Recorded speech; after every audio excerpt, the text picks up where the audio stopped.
पहिलानो जोंनि हानि रांसाकनि साजला जोंनि कर्ता जिष्णु देवबर्मा बेलाय बेलाय हामबाय।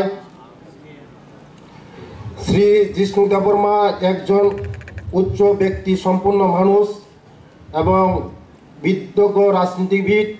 তিনি তার শিল্প ভাবনা সাহিত্য কর্মের জন্য সর্বজনিত ব্যক্তি। তেলেঙ্গানা রাজ্যের মাননীয় রাজ্যপাল শ্রী দেববর্মাজিকে স্বাগত জানানো ত্রিপুরা জনগণের জন্য গভীর সম্মান ও আনন্দের বিষয়। ওনার দীর্ঘ রাজনৈতিক জীবনের বিশেষভাবে প্রান্তিক এবং দুর্বল মানুষের অর্থ সামাজিক উন্নতির জন্য আক্রান্ত পরিশ্রম করেছেন। তিনি 2018 সালে চরিলাম আসন থেকে ত্রিপুরা বিধানসভার ব্যাপক সমর্থন নিয়ে নির্বাচনে জয়ী হন। ঐতিহাসিক জয়ের পর শ্রী জিষ্ণু দেববর্মা রাজ্য সরকারের উপমুখ্যমন্ত্রী হিসাবে যোগদান করেন এবং অর্থ, বিদ্যুৎ, পরিকল্পনা, গ্রামীণ উন্নয়ন এবং বিজ্ঞান প্রযুক্তি বিভাগ সহ বিভিন্ন দপ্তরের দায়িত্ব অত্যন্ত নিষ্ঠার সঙ্গে পালন করেন।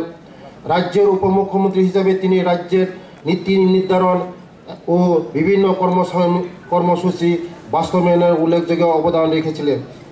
তার রাজনৈতিক ও সামাজিক কর্মকাণ্ডের পাশাপাশি শ্রী জিষ্ণু দেববর্মার সাহিত্য তার অবদানের জন্য পরিচিতি।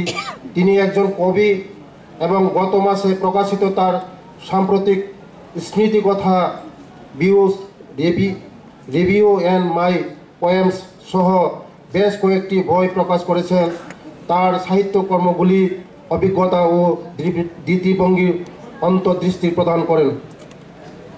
রাজ্যপাল পদে ত্রিপুরা থেকে প্রথম ব্যক্তি হিসেবে রাজ্যের ইতিহাসে একটি নতুন অধ্যায় রচিত হয়েছে এবং এটা ত্রিপুরার জনগণের প্রতি তার উৎসর্গ এবং ভালোবাসার স্বীকৃতি।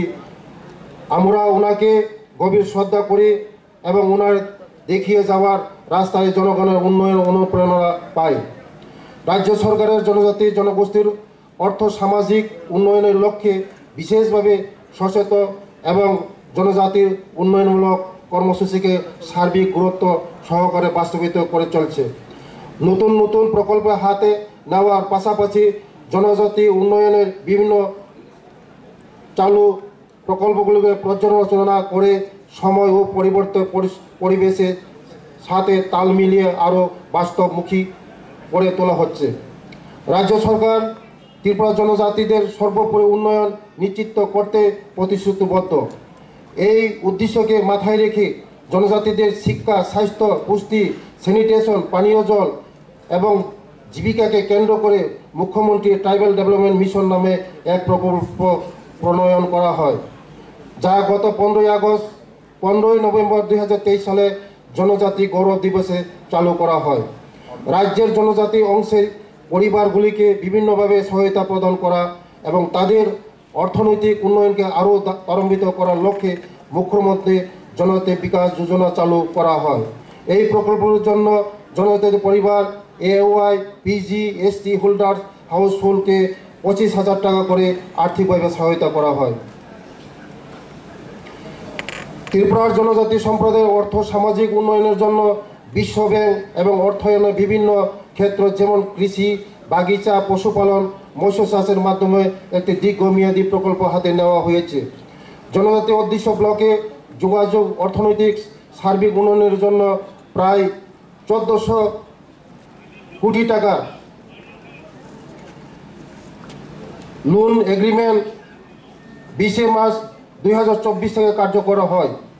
প্রধানমন্ত্রী আদর্শ যোজনার অধীনে ভারত সরকারের জনজাতি কল্যাণ মন্ত্রণালয় মোট 344টি গ্রামের ভিলেজ ডেভেলপমেন্ট প্ল্যানের জন্য 70 কোটি টাকা অনুমোদন দিয়েছে।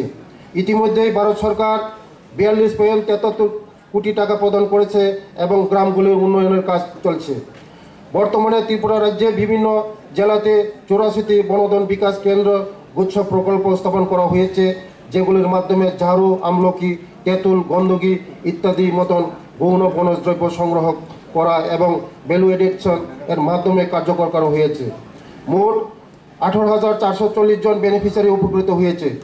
উপজাতি জনগোষ্ঠীর শিক্ষার প্রসারের লক্ষ্যে ছাত্রাবাস, বৃত্তি, প্রাক মাধ্যমিক বৃত্তি, মাধ্যমিকোত্তর বৃত্তি ও মাধ্যমিকোত্তর বৃত্তির পরিপূরক বৃত্তি প্রদান, বিনামূল্যে পাঠ্য বই সরবরাহ, মৌলিক বিষয়ের উপর বিশেষ কোচিং, মাধ্যমিক ড্রপ আউট কোচিং প্রদান, Tripura tribal welfare residential education institute সোসাইটির মাধ্যমে একলব্য মডেল রেসিডেন্সিয়াল স্কুল, আশ্রম স্কুল পরিচালনা করা। মেধা পুরস্কারের প্রদান, প্রশিক্ষণ ও দক্ষতা বৃদ্ধির লক্ষ্যে প্রশিক্ষণ, সামরিক ও আধা সামরিক বাহিনীতে নিয়োগের জন্য প্রাক প্রাণ প্রস্তুতির প্রশিক্ষণ ইত্যাদি কর্মসূচি সফল বাস্তবায়ন করা হয়েছে। জিষ্ণু দেববর্মা আমাদের আয়োজনে উপস্থিত থেকে এই রাজ্যের সকল নাগরিককে গৌরবান্বিত করেছেন। তিনি সুস্থ থাকুন, ভালো থাকুন, এই কামনা রইল। যতন খুলুম্বাইগা, যতন হাম্বাই।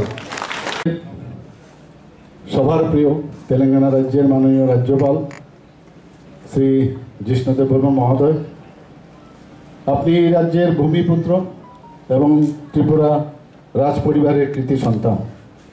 আমরা গর্বিত যে আপনি এই রাজ্যের প্রথম ব্যক্তি যিনি কোনো রাজ্যের সাংবিধানিক প্রধান রাজ্যপাল পদে আসীন হয়েছেন। ত্রিপুরা রাজ্যের জনগণের কাছে এটা অত্যন্ত গৌরবের বিষয়। আপনি শুধু একজন প্রাজ্ঞ রাজনীতিবিদ নন, আপনি একাধারে কবি, লেখক ও শিল্পী। জনজাতি সম্প্রদায়ের সামগ্রিক উন্নয়নে আপনার চিন্তা ভাবনা ও কর্মকুশলতা নতুন দিশার সঞ্চার করেছে। রাজ্যের প্রাক্তন মুখ্য সচিব স্বর্গত রাজকুমার রমেন্দ্র কিশোর দেববর্মা এবং বহুগুণের অধিকারী রাজকুমারী কমলপ্রভা দেবীর সুযোগ্য সন্তান আপনি। সমাজের বহুমুখী ক্ষেত্রে আপনার সৃষ্টিশীল অবদান নিঃসন্দেহে আমাদের গৌরবান্বিত করেছে। জনজাতি সমাজের উন্নয়নের পাশাপাশি রাজ্যের সামগ্রিক উন্নয়নের ক্ষেত্রে আপনার বলিষ্ঠ পদক্ষেপ যা আজও আমাদের নতুন পথের দিশা দেখায়। প্রচারের অন্তরালে থেকে নীরবে নিবৃত্তে আপনি কাজ করে চলেছেন। 1989 থেকে 1993 সাল পর্যন্ত আপনি নর্থ ইস্টার্ন কাউন্সিলের অ্যাডভাইজারি কমিটির সদস্য ছিলেন। 1993 সালে Indian national council for art and কালচারের ত্রিপুরা চ্যাপ্টারের দায়িত্ব থেকে আপনি এই অঞ্চলের শিল্প সংস্কৃতির বিকাশে গুরুত্বপূর্ণ ভূমিকা গ্রহণ করেছেন। 1993 সালে ত্রিপুরা থেকে বিজেপির ন্যাশনাল কাউন্সিলের সদস্য আপনি নির্বাচিত হন। এই অঞ্চলের শিল্পকলার চর্চা ও প্রসারে আপনার ভূমিকা দীর্ঘকাল আমাদের অনুপ্রাণিত করেছে এবং ভবিষ্যতেও করবে বলে আমি আশা করি। 2018 সালে প্রথম বিজেপি শাসিত রাজ্য মন্ত্রিসভায় আপনি উপমুখ্যমন্ত্রী পদে আসীন হন এবং অত্যন্ত দক্ষতা ও নিষ্ঠার সঙ্গে অর্থ, পঞ্চায়েত, গ্রামোন্নয়ন এবং বিদ্যুৎ, বিজ্ঞান, প্রযুক্তি ও পরিবেশ এবং পরিকল্পনা ও সমন্বয়ের দপ্তরের দায়িত্ব পালন আপনি করেছেন। 5 বছরের এই মন্ত্রিত্বের সময়কালে প্রশাসনিক ক্ষেত্রে আপনার বহুমুখী সৃষ্টিশীল দৃষ্টিভঙ্গি রাজ্য প্রশাসনকে সমৃদ্ধ করেছে। নতুন সৃষ্টিশীল পরিকল্পনা গ্রহণ ও রূপায়ণের দিকে প্রশাসনকে ধাবিত করেছেন। উন্নয়নের ক্ষেত্রে নতুন নতুন পরিকল্পনা রূপায়িত হয়েছে। বিভিন্ন প্রশাসনিক সংস্কার ও স্বচ্ছতার সঙ্গে গ্রামীণ মানুষের জীবন জীবিকার ক্ষেত্রকে আপনি সম্প্রসারিত করেছেন। আপনার বলিষ্ঠ নেতৃত্বে রাজ্যে বায়ো ভিলেজ 2.0 প্রকল্পটি সফলভাবে আপনি বাস্তবায়িত করেছেন। বিষয়টির গুরুত্ব অনুধাবন করে মাননীয় প্রধানমন্ত্রী শ্রী নরেন্দ্র মোদীজি 2022 সালের 30 অক্টোবর জাতীয় স্তরে সম্প্রচারিত জনপ্রিয় মন কি বাত অনুষ্ঠানেও রাজ্যের সাফল্যের বিষয়টি উনি উল্লেখ করেছেন। আপনার সুদক্ষ নেতৃত্বে আগরতলা বাদারঘাটে বিজ্ঞান গ্রাম অর্থাৎ সায়েন্স সিটি স্থাপিত হয়েছে। রাজ্যের তরুণ যুবা সম্প্রদায় এবং সাধারণ নাগরিকদের মধ্যে বিজ্ঞান সচেতনতা এবং মনস্কতা গড়ে তুলতে এই বিজ্ঞান গ্রাম স্থাপন একটি বলিষ্ঠ পদক্ষেপ। ক্রীড়া ক্ষেত্রে আপনার অবদান অবশ্যই উল্লেখযোগ্য। ভারতীয় ব্যাডমিন্টন অ্যাসোসিয়েশনের শীর্ষ পদে আসীন ছিলেন এবং ব্যাডমিন্টন অ্যাসোসিয়েশনের রাজ্য শাখার সভাপতিত্বের দায়িত্ব আপনি ছিলেন। রাজনৈতিক ক্ষেত্র জিষ্ণু দেববর্মানের সুদীর্ঘ নেতৃত্ব, বলিষ্ঠ সিদ্ধান্ত গ্রহণ এবং দূরদৃষ্টি সম্পূর্ণ বিশ্লেষণ ক্ষমতা অন্য উচ্চতায় পৌঁছে দিয়েছিল। আমাদের বিশ্বাস তেলেঙ্গানা রাজ্যের চতুর্থ রাজ্যপাল হিসেবে আপনি আপনার দক্ষতা, নিষ্ঠা ও সৃজনশীল বুদ্ধিমত্তাকে কাজে লাগিয়ে সেই রাজ্যের সার্বিক উন্নয়নে বলিষ্ঠ ভূমিকা গ্রহণ করতে সক্ষম হবেন। রাজ্যপাল হিসাবে সাংবিধানিক দায়িত্ব পালনের পাশাপাশি আপনার দূরদৃষ্টি দেশ ও রাজ্যকে সমৃদ্ধ করবে বলে আমাদের সবার বিশ্বাস। আপনার সাহিত্য সৃষ্টি, সমাজ সচেতনামূলক সুগভীর যে চিন্তা ভাবনা আমাদের রাজ্যের অন্যতম সম্পদ। আপনি আমাদের অত্যন্ত শ্রদ্ধাভাজন প্রিয়জন। আজ আপনাকে এই রাজ্যের জনগণের পক্ষ থেকে নাগরিক সম্বর্ধনা জানাতে পেরে আমরা সবাই গর্বিত। আপনার সুদীর্ঘ সুস্থ কর্মময় জীবন আমাদের চিরন্তন প্রত্যাশা। সবাইকে ধন্যবাদ, নমস্কার।